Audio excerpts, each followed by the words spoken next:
com o Play, o programa que liga você à informação. E hoje estou recebendo professores de Toledo. Eles estão aqui para contar sobre uma missão que eles participaram, uma missão humanitária no campo de refugiados no Malawi. Comigo aqui no estúdio, a professora Márcia e também o professor Sadi. A professora Márcia já esteve conosco aqui em outra oportunidade para falar da participação do Ganhando o Mundo no Canadá, né, professora? E hoje está aqui para falar, então, dessa missão que vocês participaram. Seja muito bem-vinda mais uma vez aqui no Presente. Obrigada, Ana. Da outra vez a gente falou de um país de primeiro mundo e hoje nós falaremos aqui de um país de terceiro mundo ou submundo, né?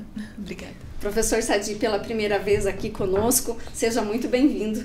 Obrigado, estamos aqui para conversar sobre situações, né, que poderão até chocar, né? Chocou a gente quando a gente estava lá nessa missão humanitária, né? E que choca toda vez que a gente comenta sobre esse tema.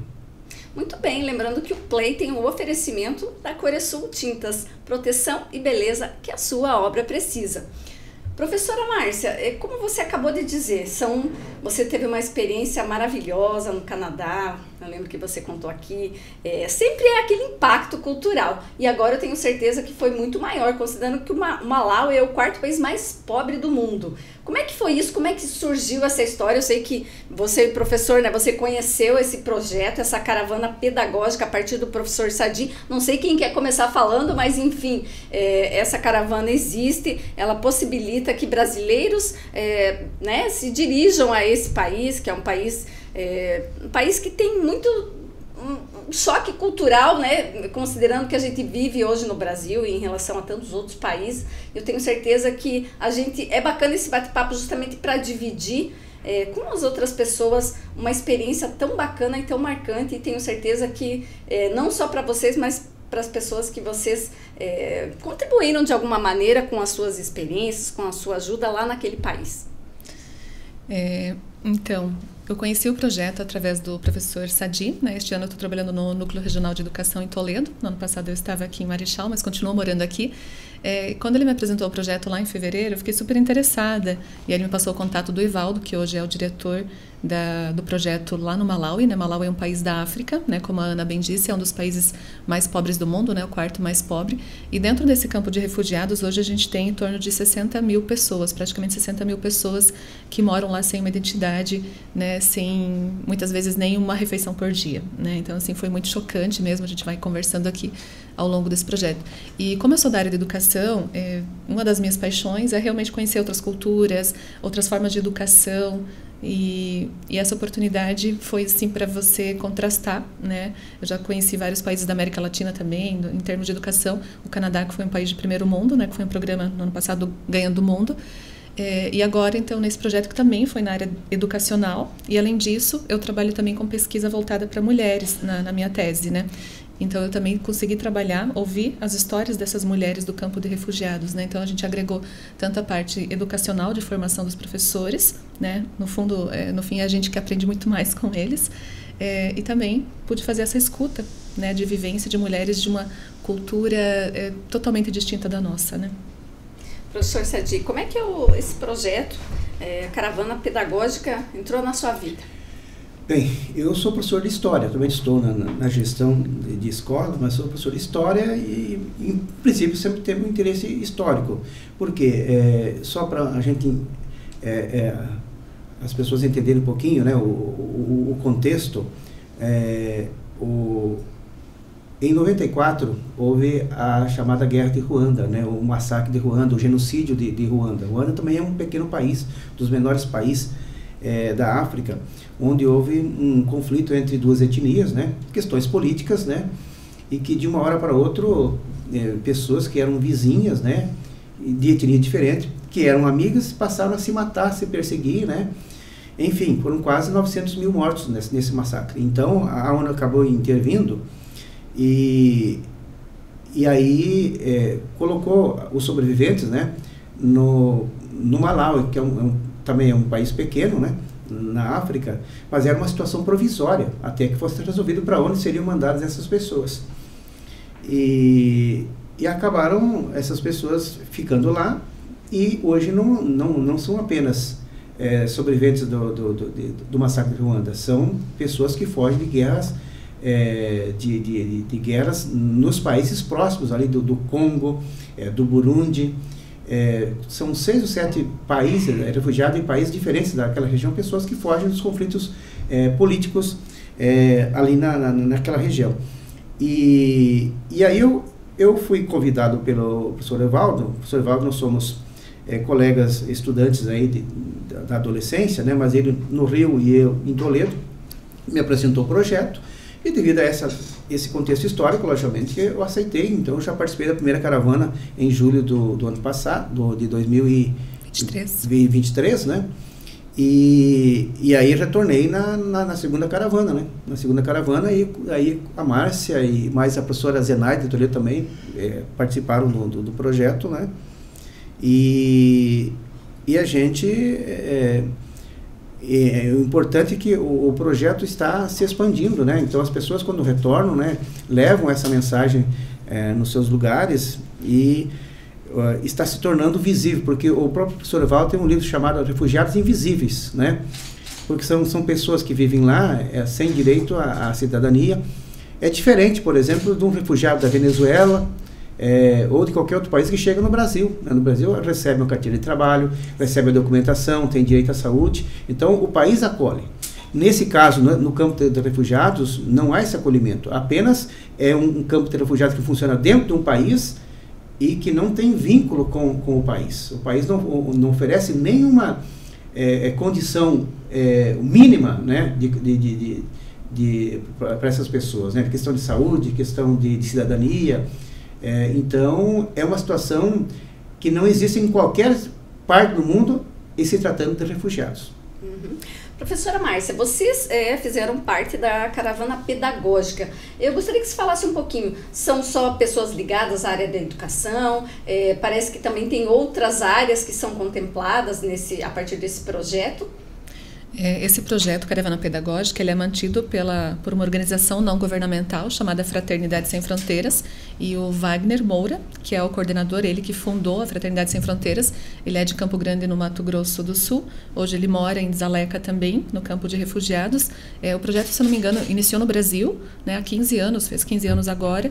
Ele já esteve também no programa do Hulk mesmo, ganhando prêmios, né, por essa questão humanitária mesmo, desse trabalho que ele desenvolve. E só fazendo um parênteses, antes que eu esqueça disso, hoje o apadrinhamento, o dinheiro que é usado, né, a gente chama de apadrinhamento, por exemplo, a partir de R$50 você pode apadrinhar uma criança no campo de refugiados ou fazer parte de uma caravana, assim como nós fomos. Esse dinheiro realmente chega lá. Muitas vezes nós ficamos em dúvida se aquele valor financeiro, né, realmente chega onde precisa. Sim. E o projeto é muito sério. Realmente o Wagner, ele tem uma organização incrível. Esse projeto hoje ele existe em 7 países da África, né, na ilha de Madagascar, onde ainda a desnutrição é muito forte, né? Nessa região que a gente esteve, a desnutrição hoje eles já conseguiram praticamente controlar, né? A gente já não tem mais assim crianças tão desnutridas, né? E nós temos outras caravanas. Tem a caravana médica, né? A caravana da saúde, a caravana espiritual, que também acontece em outros períodos, né? A gente ficou dentro do campo de refugiados 16 dias, né, e onde nós desenvolvemos vários trabalhos. Não precisam ser só pessoas ligadas à educação, preferencialmente sim, mas a gente tinha pessoal da área de tecnologia, nós tínhamos médicas, 3 médicas também, psicólogas dentro do nosso grupo, que desenvolveram esse trabalho também junto com a gente, mesmo porque muitas pessoas acabam entrando em choque. Eu fui uma delas, com uma realidade tão dura. Um dos dias mais marcantes foi quando nós visitamos, acredito que foi o 3º dia que nós estávamos no campo de refugiados. Nós fomos visitar as mães que moram no campo, o campo que a gente fala de refugiados. Então, se elas moram em casas de barro, e na época de chuva, que geralmente são 2 meses, ali dezembro, janeiro, né? Novembro, dezembro, janeiro, essas casas acabam muitas vezes desmanchando também. E elas vivem naquelas condições, sem muitas vezes terem uma refeição por dia, né? A gente depois mostra as fotos também para vocês conhecerem um pouco dessa realidade, né? O Leão vai colocar pra gente aí. Vocês estiveram nessa caravana em 33 pessoas do Brasil, sendo você, Márcia, professor Sadi, e mais uma pessoa do Paraná. Foram 3 do Paraná e outras 30 de diferentes regiões do Brasil. Exato, daqui de Toledo especificamente, né? A professora Zenaide é minha vizinha, né? Que é professora aposentada, professora de História também. E depois tinha médico, né? Tinha 2 médicas, inclusive uma médica jovem da Bahia. Qual que era o sobrenome da professora? A professora Zenaide Gatti. Eu convidei ela. Ela foi Mas minha professora. Ela inclusive não veio hoje porque ela vai para uma caravana que também é pela fraternidade para Canudos, na Bahia, que acontece na próxima semana. Que legal. Ela foi minha professora na faculdade. E o que é importante é que é da caravana pedagógica, porque é uma imersão, né? Na primeira semana é na escola com as crianças, então é atividade com as crianças, interação com as crianças, e na segunda semana é um trabalho já com os professores, né? Trabalho de formação, de integração com os professores. Os professores aprendem com a gente, nós aprendemos com eles, né? E os professores são todos refugiados, né? São todos refugiados. E como é que se comunica? Então, qual que é a língua lá? A língua oficial deles é o inglês. É o inglês principalmente, né? Na Aí o francês. É inglês, isso. Né? Tá. Mas as crianças... Você me permite, Márcia? Então, lá eram 3 traduções, né? Quando tinha os comunicados, né? Era a língua Swahili ou Swahili, Chichewa, que é a língua daquela região, de vários países daquela região, né? E daí tem o Chichewa, que é a língua do Malawi, mas não era muito utilizada, né? E aí em francês, né? Porque a maioria dos refugiados são do Congo, né? E a língua oficial do Congo é o francês, né? Logicamente, o Congo tem mais de 500 etnias, então tem mais de 500 línguas, né? Tribais, né? Mas logicamente, na oficial, na escola, é a língua inglesa. Que bacana. Eu tenho até colocando as fotos. Vocês podem comentar. Aqui a gente tem nessa primeira foto a Lilian com o Evaldo que é o coordenador agora do projeto. Aqui são professores do projeto. Nós fizemos um café da manhã para eles, né? Onde até brigadeiro nós fizemos para eles, porque é algo que eles não têm acesso, nem conhecem, né? Muitas vezes.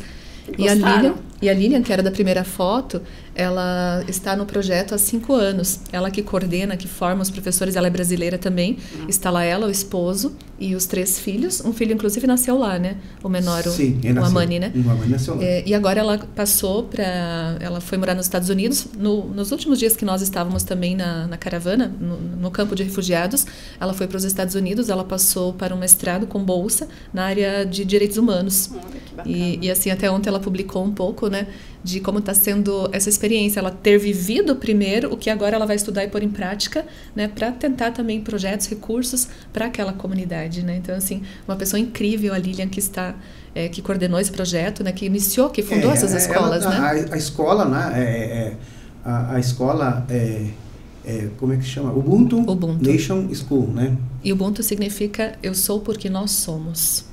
O projeto lá nasceu, o Wagner ele é visionário, né? O Ubuntu é uma filosofia africana, né? Naquela ideia da coletividade, de que a gente só consegue conviver, né, de forma coletiva, né? Então, eu sou porque nós somos, né? Então, a gente tem que viver em harmonia, né? De forma coletiva, né? E a escola... Esse aqui é do Malawi. Esse é o único professor que não é refugiado, né? Ele é malauiano, né? E a acomodação, nós ficamos como se fosse uma espécie de pavilhão, aqui a gente pode chamar, né? Sim. E os alojamentos, então, são camas, né?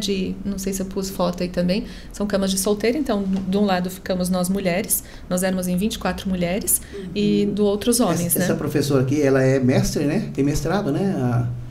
Acho que era ela, né? Não lembro o nome dela aqui.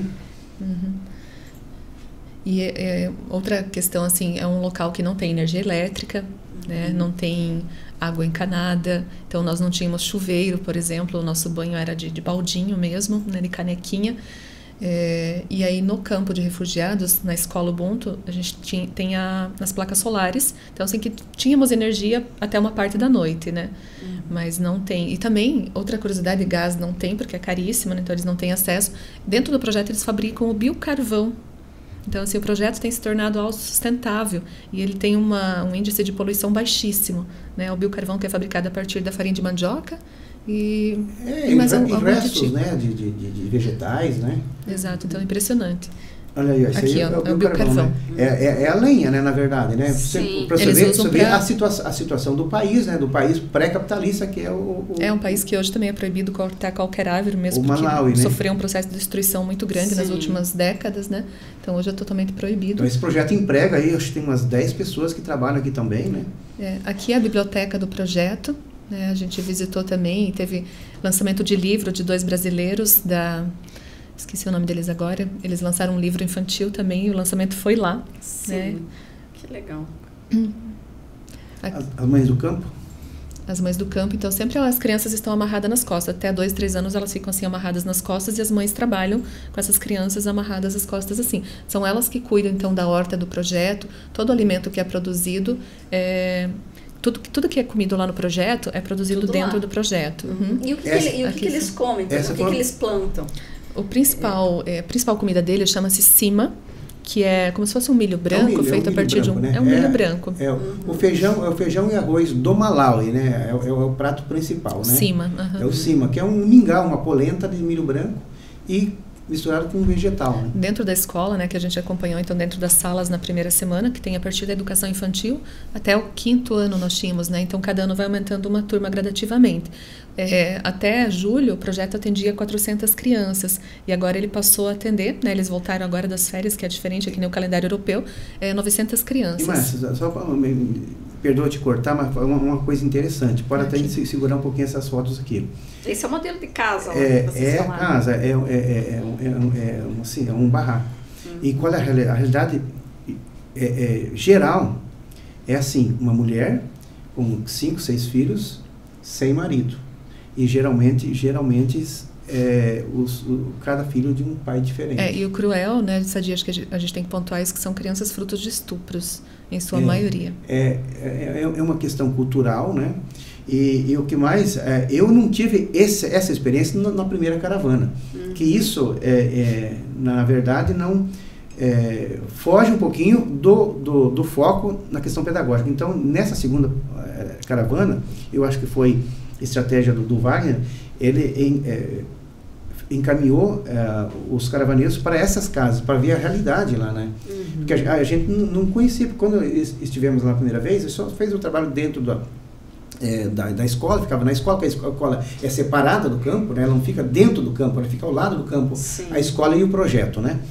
E aí, conhecendo a realidade de cada família. Essas que estão aqui eram candidatas a participar do projeto, Mães do Campo. Então, né? A gente foi junto com o pessoal para ouvi-las, né? Para ouvi-las. E a condição é que as pessoas depois apadrinhassem, daí elas podiam ser... fazer parte do projeto. Fazer parte do projeto, porque a ONG precisa do recurso, não precisa ter um padrinho, né? Sim. E aí você conheceu a realidade e elas vêm... trabalhar nesse projeto. Trabalhar no projeto. Tem uma outra... A Márcia não visitou o segundo local onde eles plantam lá? Não, eu estive lá, né? Que é uma área maior, que eles plantam milho, né? Cana, verduras, né? E elas trabalham nesse projeto e acaba se autossustentando, né? Para a alimentação das crianças. As crianças recebem 2 alimentações por dia, né? O café da manhã e o almoço.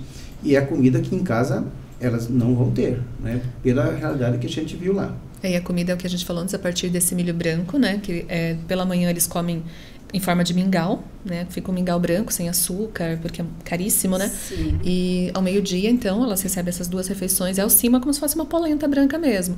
E aí, faz-se refogado, né? Lá se planta muito a couve chinesa dentro do projeto. Então, com o refogado dessas folhas. E eles comem tudo, né? E comem com as mãos também, né? O mingau tem uma colher, mas ao meio-dia não se usa colheres, né? Cultural. É típico do país Malawi, né? Que aí no campo é herdado. Se bem que daí vem a experiência, a cultura das pessoas dos demais países. Mas, enfim, de uma forma geral, é a cultura do Malawi. Vocês comentaram também, né, o professor falou dessa realidade que a mulher ela tem vários filhos de diferentes pais, e a professora também tinha comentado antes, quando a gente ainda não tinha começado a gravar, a questão o alto índice de prostituição. Na verdade é uma prostituição, mas assim por necessidade de sobrevivência, eu diria assim. Gostaria que a professora falasse um pouquinho. Então, essas pessoas, que são praticamente 60 mil pessoas que moram nesse campo, hoje a maior parte são mulheres e crianças, né? Todas elas fugidas de guerras, de condições assim desumanas. Então, elas conseguem chegar lá com seus filhos, em sua maioria, e elas têm isso como princípio, os filhos dela, né?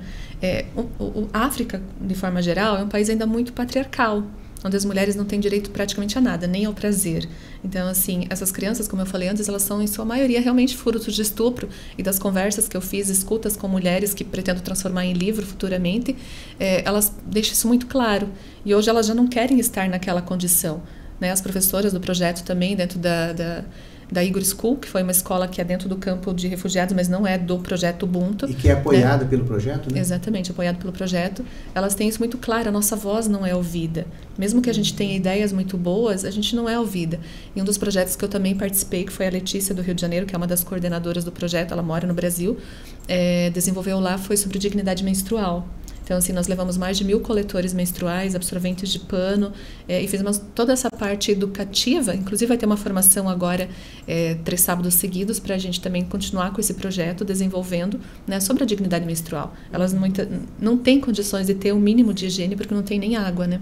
Que é importante a gente esclarecer, inclusive da primeira caravana ainda, quando se trata nessa questão, a Letícia, da primeira caravana, e vamos trabalhar sobre o controle da natalidade, né? Isso, então o projeto de dignidade menstrual já vem ao encontro disso. Mas aí já a gente foi alertado, tomem cuidado aqui, porque como essa cultura patriarcal, se a mulher começar a falar nisso, logicamente a mulher vai ser abandonada, né?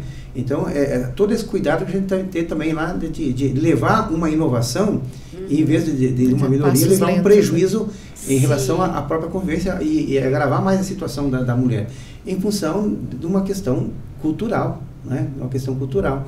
Mas, do trabalho que elas fizeram agora na segunda caravana, a gente sentiu que já há um avanço, né? Há uma conscientização maior, inclusive dos homens, né? A partir da educação, justamente a ideia é transformar tanto as crianças, né, mudar um pouco dessa cultura, e a gente sabe que mudar uma cultura não é do dia para a noite, é algo muito lento, dessa conscientização do valor delas, né, porque são elas que trabalham, são elas que geram as crianças. E teve uma situação numa das escutas que eu fiz com esse grupo de mulheres, que são as refugiadas mesmo, né, por exemplo, 8 filhos, ela com o mesmo esposo, eles conseguiram atravessar, chegar em Malawi, a família toda. E aí, certo dia, ele vendo as crianças passando fome, ele não aguentava mais ver aquela situação, um relato dela, né? E ele foi embora e abandonou ela com as 8 crianças. Nossa. E hoje ela está no projeto, né? Então, eles recebem refeições ali 2 vezes por dia, e o valor de 40 mil, o nome da moeda lá é kwacha, né? Malakwacha. Então, em torno de 40 mil é o salário deles. 40 mil malakwachas, e um saco desse milho, por exemplo, só para vocês terem uma noção, é 42 mil malakwachas, né? 40 mil malakwachas gera mais ou menos $20, né? Dólares americanos, né? Então... E como é que as crianças, no caso, elas também já começam a trabalhar desde cedo, ou elas só estudam, são envolvidas em alguma atividade de esporte? Como é que funciona? Crianças do projeto ou as crianças todas do campo? Do campo, do... Tá. Veja bem, das duas situações. São situações lá. A questão da educação. Hoje, parece que mais de 60% das crianças ainda não vão para a escola. Tá? Existem escolas dentro do campo, que são escolas de comunidade, de igrejas. Lá tem mais de 800 igrejas, né? Igrejas evangélicas, né? Então, existem escolas particulares no próprio campo, né? Então, lá uma igreja organiza, inclusive essa da Igor, né? É o pastor daquela igreja que é o dono da escola, né? É uma escola particular. Então, as famílias que puderem pagar alguma coisa, pagam. As que não puderem, então existem escolas, mas as situações são péssimas, né? São escolas que não tem nada, só tem um quadro e um banco, quando tem, né? Sim. Chão batido. Chão batido. Mas são iniciativas locais. Sim. Agora, a situação diferente é a escola do projeto da Fraternidade Sem Fronteira, a Ubuntu Nation School, né? Que é uma escola que agora aumentou para 900 alunos, e aí ela oferece a educação integral, eles vêm para a escola. Uma coisa que é obrigatório, né? A Lilian impôs, né, que os pais têm que trazer o filho na escola, é obrigatório por razões de segurança. Né? E aí, agora, depois desses projetos das caravanas, algumas atividades estão sendo implementadas, por exemplo, o esporte, né? Hoje tem uma professora que trabalha de forma exclusiva o esporte. Agora vai ter também a questão da própria informática, né? Isso, então o pessoal que esteve na nossa caravana de TI, também da área de informática, eles conseguiram também trazer outros recursos para ampliar um pouco o acesso deles à internet. Né? Hoje, para você ter uma ideia, o primeiro projetor que chegou na escola foi nessa caravana, foi quem que trouxe lá de Minas agora não lembro o nome dela Cissa, também. não foi a Cissa. Que ela trouxe um projetor. Uma coisa importante, retomando aquele assunto anterior em relação à questão da segurança, a questão do estupro, né? Eu lembro que na primeira caravana, lá na Eagles, né, nessa escola, que é apoiada pelo projeto também, uma das preocupações do professor, diretor da escola, era recursos para trazer um poço de água mais perto da escola, porque o poço era longe, mas isso era uma reivindicação para a comunidade, para que oferecer maior segurança para as mulheres, porque as mulheres iam buscar a água e aí teriam que ir muito cedo, né? E era longe, e aí escurecia, questões de segurança, de estupro. Sim. E havia outros problemas sérios lá, por exemplo, aí de até notícias de tráfico humano, né? A situação, inclusive nós fomos alertados em relação a um grupo de um outro país lá que estava tentando agir, né, no próprio campo e tentando levar pessoas, né, para trabalhar em condição análoga à escravidão, né, na África do Sul e assim por diante. Então teve uma movimentação nesse período lá. Inclusive nós não podíamos sair assim sozinhos, né, pelo campo, então a gente sempre estava acompanhado de pessoas da comunidade. Por essa questão de segurança. Assim, um campus sem lei, né? Muitas daquelas crianças que nós vimos nas fotos ali, as mães não sabem a data de nascimento delas. Não, porque não tem documento, não tem registro de nascimento. Mas assim, é importante frisar também que dentro do campo de refugiados a gente não tem violência, porque não, assim, tem violência. Se eles cometerem roubo, assassinato, qualquer coisa, eles são expulsos e não tem para onde ir, né? Não tem essa violência. Então, essa violência é cometida por etnias, enfim, de outros países que muitas vezes... Porque cada etnia, eles têm a organização deles lá. Então, existe uma organização de segurança rígida entre eles, porque eles tiveram que se organizar, aprender a se organizar. Tem um comércio local, né, bem organizado, mas entre eles... Mas é um comércio que não tem formalização nenhuma, porque não é permitido no país, né? Mas é a forma de eles sobreviverem. Márcia, você falou que você né, teve aquele choque cultural, aquele impacto. O que você diria de tudo que você viveu nesses dias, 16 dias que você esteve lá? O que mais te impactou assim, de forma positiva e o que mais te chocou de forma assim... Não sei se a gente pode dizer negativa, mas, né, diante da realidade que eles têm lá, nem sempre tudo é positivo.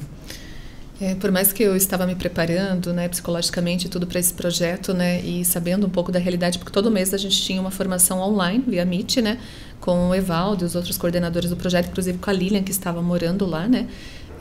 Então a gente foi sendo atualizado do que nós encontraríamos, mas você estar lá é muito diferente do que você assistir ao filme, né? Você faz parte do cenário e você se depara com uma realidade tão dura, né? Onde as pessoas lutam para ter alimentação uma vez por dia, enquanto aqui muitas vezes a gente desperdiça alimentos, né? A gente tem um conforto e lá você se depara com essa situação de as crianças, né, e as mulheres, de forma geral, não têm o mínimo, né, não têm os princípios da dignidade humana, mas eles te entregam uma alegria, algo contagiante, assim, que é algo impressionante. A nossa recepção foi toda dançante, né, nós chegamos lá numa terça, final da tarde, o Malawi tem 5 horas de diferença a mais, né, então nós chegamos lá, era bem final da tarde já, e eu fui totalmente sozinha até lá, né, eu encontrei o grupo, o Sadi também, né, encontrei o grupo lá, né? Então, assim, eu não conhecia ninguém do projeto além do Sadi, que tinha me indicado para o projeto, né?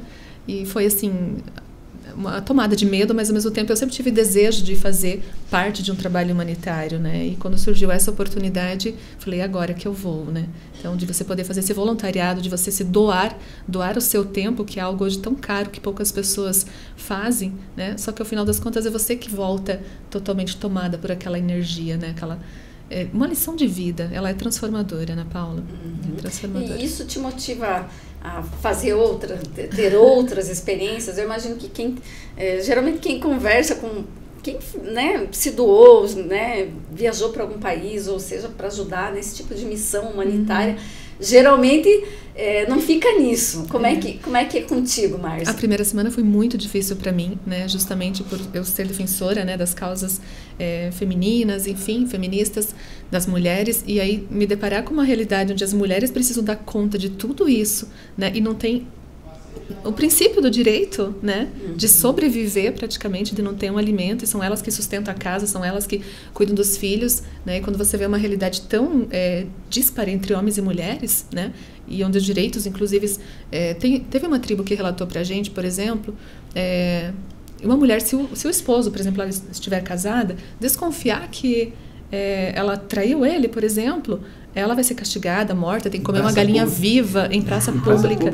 Então, assim, parece que a gente estava na idade medieval lá, né? Isso me chocou demais, assim. Enquanto o homem, se ele trair, ele pode ter mais mulheres também, não oficialmente, mas pode, né? Ele só precisa tomar banho num rio onde ele se purifica. Então, assim, isso para mim foi tão chocante. Nós, mulheres da caravana, de forma geral, a gente ficou assim, teve um dia que eu saí no meio, porque todo dia, ao final da tarde, a gente tinha um compartilhamento de uma ou duas tribos, né? Porque a gente tem os países lá, Burundi, Ruanda, Congo, né? Esses são os principais países presentes dentro do campo de refugiados. Então, eles compartilhavam a questão cultural deles, né? E aí, no último dia, nós brasileiros, então, apresentamos e a gente se reuniu para colocar os pontos principais, dizer que no Brasil você pode casar com quem você quiser, né? Então, assim, para eles foi meio chocante aquilo. Então, assim, esses choques culturais foi algo, assim, impressionante. E, sim, eu já estou me programando para ir. A primeira semana foi muito dura. Eu falei, não quero mais, quero voltar, eu não vou aguentar. Eu avisei. Eu avisei a Márcia. Márcia, tu vai lá, você não pode olhar a situação com o seu olhar. Mas é impossível, na primeira semana, você não se envolver com aquilo, sabe? Eu fiquei muito, assim, mas o grupo deu um suporte emocional muito, assim, abraçou a gente mesmo, né? De forma geral, toda noite a gente tinha um compartilhamento, então, das experiências vividas. E aquilo foi um ajudando o outro, um trabalho realmente coletivo entre nós também, 33 pessoas que estávamos lá, né? E hoje sim, aí depois na segunda semana eu fui respirando novamente, né? E procurando sentido, entendendo porque eu estava lá, me propus a isso, né? E eu quero ir para a caravana do Congo ou para Madagascar na próxima, que são os órfãos do Congo, e na ilha de Madagascar. Então, acho que 2026 eu vou encarar. E professor Sadi, segunda caravana, com certeza não iria na segunda se a primeira não tivesse tocado, né, transformado, como a professora acabou de falar. Não tem como você participar de uma experiência dessa sem transformar, transformador demais. Além das situações aí que a Márcia retrata, é importante quando a gente fala em diversidade, porque hoje de uma maneira simples, quando se fala em diversidade, em se tratando de África, né? Não é África, mas nós sabemos que a África é um continente. Então, a gente acha que a diversidade é apenas em relação à questão da cor, né? Mas, na verdade, o que a gente vê lá no campo, a diversidade mesmo, né? Entre os próprios africanos. Você pega, por exemplo, lá, o Congo, se fala hoje que tem mais de 500 etnias, que são culturas diferentes, são costumes diferentes no próprio país. Então, nós tivemos lá o dia de troca de experiência dos países que estavam lá, a gente percebe que até situações relatadas por uma etnia ou por um país ficou estranha para, por exemplo, alguém lá de Ruanda, uma experiência lá de Burundi, para essa pessoa era totalmente diferente. Então, a própria diversidade a gente vê no próprio campo, nas experiências culturais. Não é muito mais rico da gente ficar na questão de raça, né? de cor, enfim, que é o nosso problema aqui no Brasil, que a gente faz de uma forma simples essa questão quando se trata como se diz assim, do que a África representou para o Brasil, de uma forma triste, que é a questão da escravidão, mas a gente vê que a diversidade é muito mais ampla, né? E é importante para eles também ter essa integração. Por isso que a filosofia Ubuntu, essa filosofia que une todas essas etnias. Certo. Professores, como é que funciona? De repente, algumas pessoas vão assistir a nossa entrevista, nosso bate-papo aqui, vão se interessar, né, por esse projeto. Como é que funciona? Quem se dispõe a ir lá? O projeto paga ou cada um tem que pagar a sua viagem, a sua estadia? Enfim, como é que é a questão financeira para participar de uma ação como essa? Só antes de falar disso, eu queria dizer sobre as línguas, né, como a gente se comunicava. Então, assim, nós transitávamos entre vários idiomas. O meu inglês é bem raso, o Sadi também, a gente se virava ali nas perguntas, mas não conseguia avançar muito no diálogo, né? Então, a gente sempre tinha alguém, né, por exemplo, tem muitos que falam português também, que moraram em Moçambique, em Angola, então são países que falam português, então a gente conseguia se comunicar. E as crianças, de forma natural, transitam entre 5, 6 idiomas, né? Então, a gente tem o inglês, francês, swahili, tchetchewa, zuli, entre tantas outras línguas que são faladas, né? Então foi uma experiência, além de tudo, eu que sou da área de linguagens também, né, fascinante nesse sentido, né? Quanto ao projeto, nós vamos como voluntários, né? Então somos nós que arcamos com as despesas, então cada um compra a sua passagem, enfim, dentro do prazo. Então a próxima caravana agora será em janeiro, dia 4 a 19 de janeiro, né? Então cada participante, caravaneiro, como nós chamamos, né, voluntário caravaneiro, compra suas passagens para chegar até lá. E lá no projeto nós pagamos $600 para ficar, né, esses 16 dias dentro do projeto, com alojamento, com alimentação. Então, para nós, né, a gente tinha uma alimentação arroz, feijão, uma alimentação mais próxima do que nós temos aqui no Brasil, né? Cama, banho de balde, de canequinha, né? Então, assim, mas um conforto dentro da realidade que a gente viveu, a gente tinha muito conforto, sim, né? Então, é um projeto totalmente seguro para as pessoas que se dispõem a fazer essa vivência mesmo, né? Uma imersão dentro de tantas culturas e esses choques culturais. Para nós nos desconstruirmos muitas vezes. Nós que moramos num país, numa cidade que nós temos tudo, né? O conforto, o ar-condicionado. E lá você se dispõe a viver, assim, dias... os dias lá eram longos, né? Eu falei, eu vou morar lá porque lá eu acho que eu vou viver mais tempo, os dias são longos, né? Embora a expectativa de vida das pessoas que moram lá é em torno de 49, 50 anos, pelas condições que eles vivem, né? Mas os dias realmente demoravam muito para passar, né? O que a gente conseguia fazer uma reflexão, uma imersão, um autoconhecimento também, né? Além de você contribuir, é óbvio que a gente contribui para o nosso crescimento, nossa evolução, né? É importante que esses $600 acaba sendo uma doação, porque esse recurso que acaba mantendo as condições da escola, né? Sim, porque tem que manter o recurso para um auxílio, não é salário, né? Mas é um auxílio para os professores, né? Manter. E aí a manutenção, porque agora são 900 alunos, né? Então acaba sendo uma doação, né? Porque o alojamento lá, né? O projeto acolhe os voluntários e esse recurso fica lá como doação. Importante, o trabalho infantil, logicamente, tem as crianças, a gente viu lá crianças puxando tijolo, né? As crianças, quem trabalha, na verdade, são as mulheres, né? E as crianças, os homens, né? Aquilo que entra naquela questão cultural, né? Os homens são menos compromissados com isso, né? E eles, qualquer dificuldade, eles abandonam e vão, e tem outra mulher, outras crianças. Um dos princípios lá, entre os homens em especial, é quanto mais filhos você tiver, mais digno você é. Nossa. Então, assim, faça 8 filhos com uma mulher, mais 8 com outra. Entende? Assim, então, é um sistema patriarcal ainda muito diante do que a gente tem aqui, né? Embora no Brasil a gente tenha muitas violências também contra as mulheres, né? Mas é muito diferente, onde elas não têm o princípio do direito, não consegue quase imaginar que isso exista. Então isso foi, assim, chocante demais mesmo. Uma coisa importante, as pessoas podem pensar, mas pobreza nós temos no Brasil, porque assim, tão longe para ver uma situação, se nós temos também situações lastimáveis aqui no Brasil. Temos sim, mas qual a diferença? No Brasil nós somos uma democracia, nós temos um poder público que a gente pode cobrar, que a gente pode brigar para que as coisas aconteçam. Lá eles não têm. Não tem ninguém por eles. A não ser a proteção, né, da Acnur, né, ou da ONU, no seguinte sentido, quando uma situação se torna bastante visível, mas o Evaldo comentou lá que tinha uma senhora que estava, quantos anos? 3 anos aguardando o status de refugiada. E a partir do momento que eles têm o status de refugiados, eles recebem $5 ao mês. É o que eles recebem para sobrevivência. Então, o projeto, ele vem, assim, trazer esperança. Todos no campo de refugiados conhecem o projeto e querem fazer parte. Bate a porta, mas se não tem um recurso, porque, né? Não é recurso nenhum. Não consegue acolher. E eu sempre acreditei no projeto, acreditei na seriedade da fraternidade, mas eu pude comprovar, né, que foi, assim, o ponto final do que aconteceu agora nessa segunda caravana. Do que a gente viu lá, tinha uma escola com 150 alunos, com deficiência, que era uma organização alemã que cuidava, lá no centro do campo, né? E a organização simplesmente abandonou, foi embora, ligaram lá para o Wagner, né? Vocês querem a escola?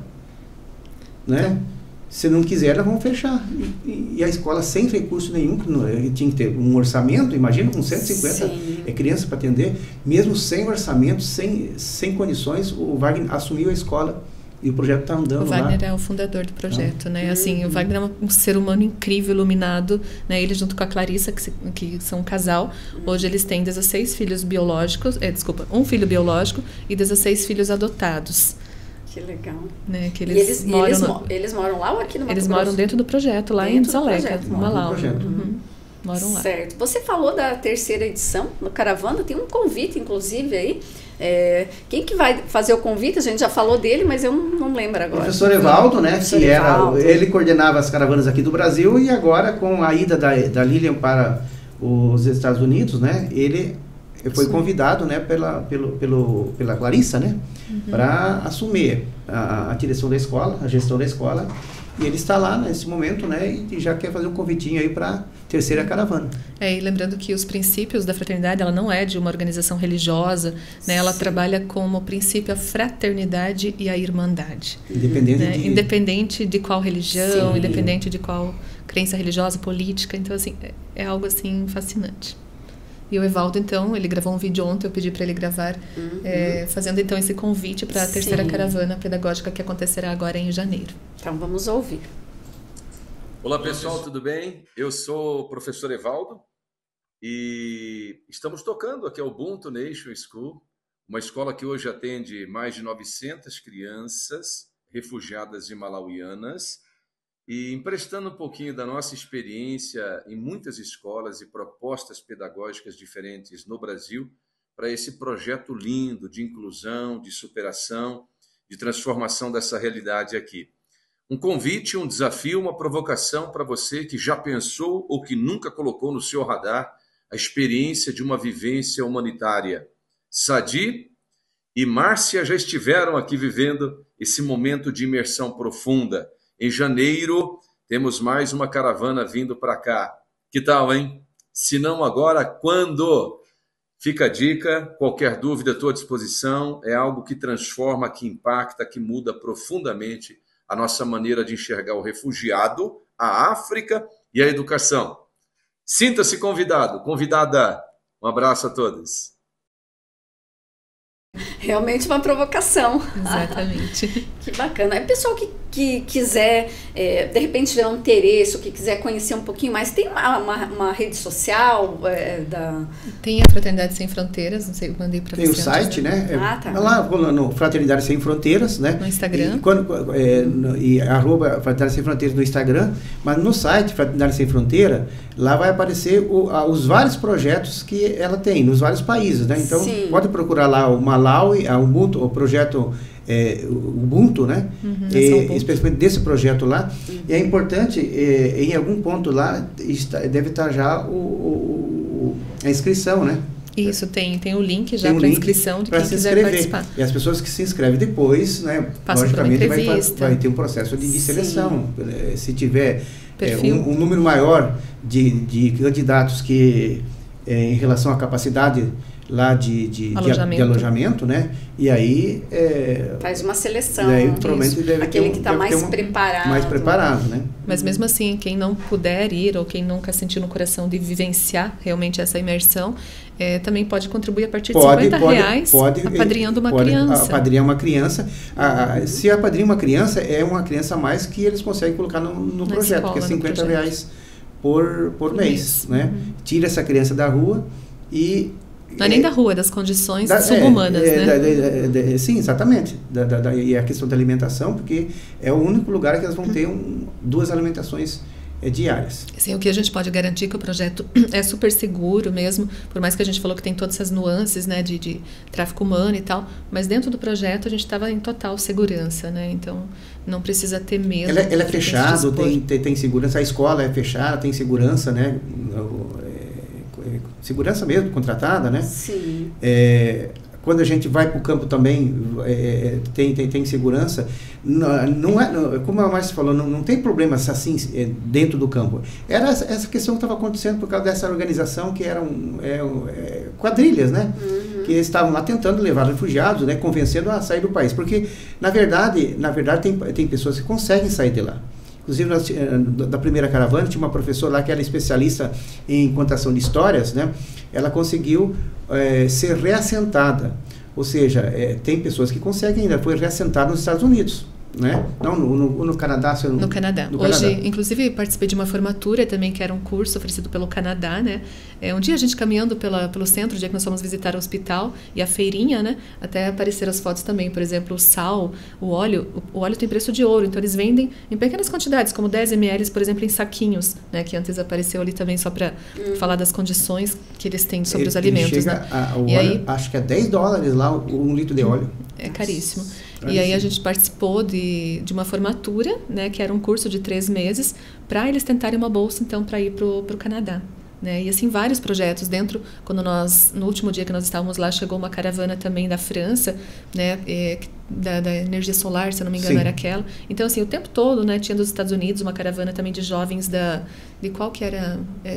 Dos Mormons. Mormons, né, também, que desenvolve esse trabalho. Então, o projeto sobrevive a partir da doação de pessoas. Na primeira caravana tinha lá um grupo de jovens franceses, meninas, 18, 20 anos, que estavam construindo salas de aula, né? Exato. E agora, na segunda vez, a gente percebeu que as salas já estavam sendo usadas, né? Foi possível aumentar o número de alunos. Inclusive, o DJ Alok, ele doou a construção de 3 salas de aula no projeto. E o projeto da panificadora que está sendo construído é do Alok também, não é? Eu acho que sim.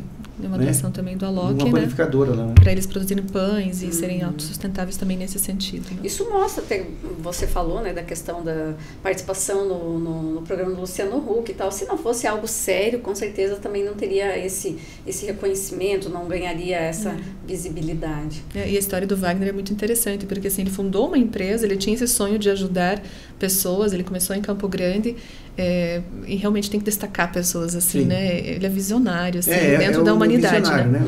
E aí ele construiu... Sonhou com crianças na África, né? Aí ele fundou uma empresa, acho que de extintores, se eu não me engano, e o primeiro lucro que ele teve, então, ele falou, ele sempre tinha uma visão que ele tinha que ajudar na África, e ele foi daí para Moçambique, no primeiro país onde ele começou. O primeiro lucro da empresa que ele teve, então ele tem empresa para auxiliar lá, é muito... diferente do que a gente pensa aqui em guardar, em ter e não ser, né? E ele não, dos bens materiais. Então, assim, esses desapegos são coisas que a gente realmente é transformador, né? Você estar lá e ouvir essas histórias, porque o Wagner compartilhou conosco essa história de vida dele também, e a Clarissa, né? É algo incrível, você trabalhar pelos outros, né? Você trabalhar por amor, pelo bem comum, né? Pela igualdade, pelo princípio da igualdade e dignidade humana, né? Literalmente é doação por doação, mas como você falou, dentro da realidade deles, da alegria deles, eu imagino que vocês realmente voltaram com o coração quentinho, transformados, né, de uma maneira ou de outra. E já com vontade de ir para a próxima, né? Que legal. E fica o convite, então, para todas as pessoas que sentirem no coração, né, de ou participar da caravana, né, em algum momento, caravana de saúde, caravana da espiritualidade também, ou caravana pedagógica, ou mesmo auxiliar com um valor que R$50 por mês, né? E é importante só relatar a experiência da questão das bolas, né? Que já virou reportagem no Globo Esporte, né? Apareceu ali as crianças, né? Que eles faziam bolas, eles constroem bolas com lixo, né? Com lixo, porque eles não têm bolas lá, né? Então, aqui é o CIMA, a produção da aqui é o CIMA, né? Então, o que aconteceu, uma caravaneira, que é fotógrafa do Rio de Janeiro... A Miriam Ramalho, né? Ela visitando lá o campo, viu os alunos produzindo a bola, né? As crianças, né? Fez uma foto, e fez o vídeo e falou, se eu fizer uma, eu compro, tá? E aí eles fizeram mais umas 3, ela comprou. Hoje, qual é o resultado do projeto hoje? Hoje eles conseguiram montar uma oficina para venda dessas bolas e melhorando a qualidade. Eles fazem a partir de uma luva descartável, né, cirúrgica. Eles enchem ela e eles vão revestindo de plástico, tem muito plástico lá, né, muito lixo. E aí depois eles faziam uma costura como se fosse um crochê manual ao redor da bola.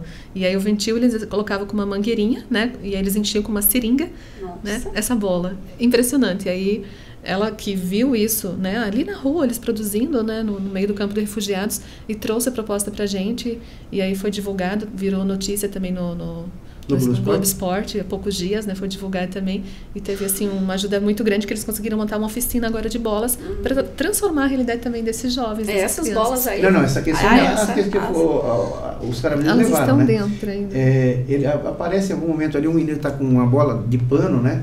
É como se fosse uma bola de pano, ela aparece. Né? Mas é isso dentro do campo, isso aqui é na escola, né? Mas as bolas são as bolas dentro do campo, lá na comunidade, né? Sim. O campo de refugiados. Aí dentro funcionam projetos na área de esporte, né, de dança também. Inclusive tem um dos meninos que no Salama, que a gente foi, Salama é um salão de dança, ele já dançou para o Barack Obama, ele recebeu bolsa para ir para os Estados Unidos, na época ele ficou um tempo, mas depois ele sentiu a necessidade de voltar e contribuir com a comunidade dele lá em Dzaleca. Impressionante, assim, transformar vidas.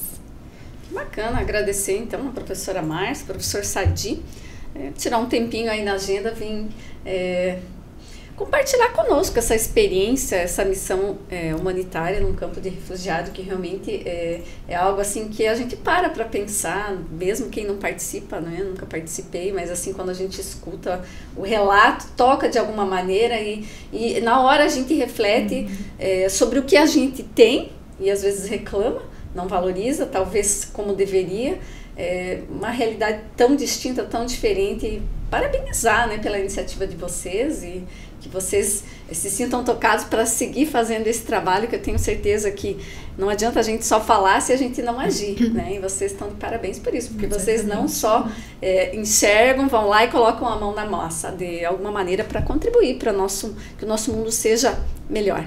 E assim a gente fica à disposição também, né, para quem quiser mais informações de como fazer parte e tudo mais, a gente está à disposição também para compartilhar essas informações. Vocês querem deixar o Instagram de vocês, um telefone? Podemos deixar, sim. Obrigado aí pela oportunidade e esperamos que a nossa conversa tenha tocado alguma pessoa que possa, né, estar lá no mês de janeiro, né, que é de 4 a... São 15 19. dias, 4 a 19, né? Que inclusive foi mudado, porque era no mês de julho, só que em função de que os professores, em vários estados, né, acho que todos os estados, se não me engano, né, tem problema com férias nesse período, né? Então foi alterado para janeiro, né? Embora seja uma época de chuvas lá, né, no Malau, a gente conheceu só a seca. Para possibilitar que os professores possam participar dentro do seu período de férias. Então, tá certo. Muito bem. Obrigada pela oportunidade, então, Ana Paula, de podermos compartilhar um pouquinho dessa experiência e fazer com que mais pessoas se sintam tocadas, né, por um trabalho voluntário mesmo dentro do Brasil. Na semana que vem está acontecendo, vai acontecer a caravana em Canudos, também na Bahia, que também é da mesma organização, né, e voltada para esse mesmo nicho, né, de ajuda humanitária.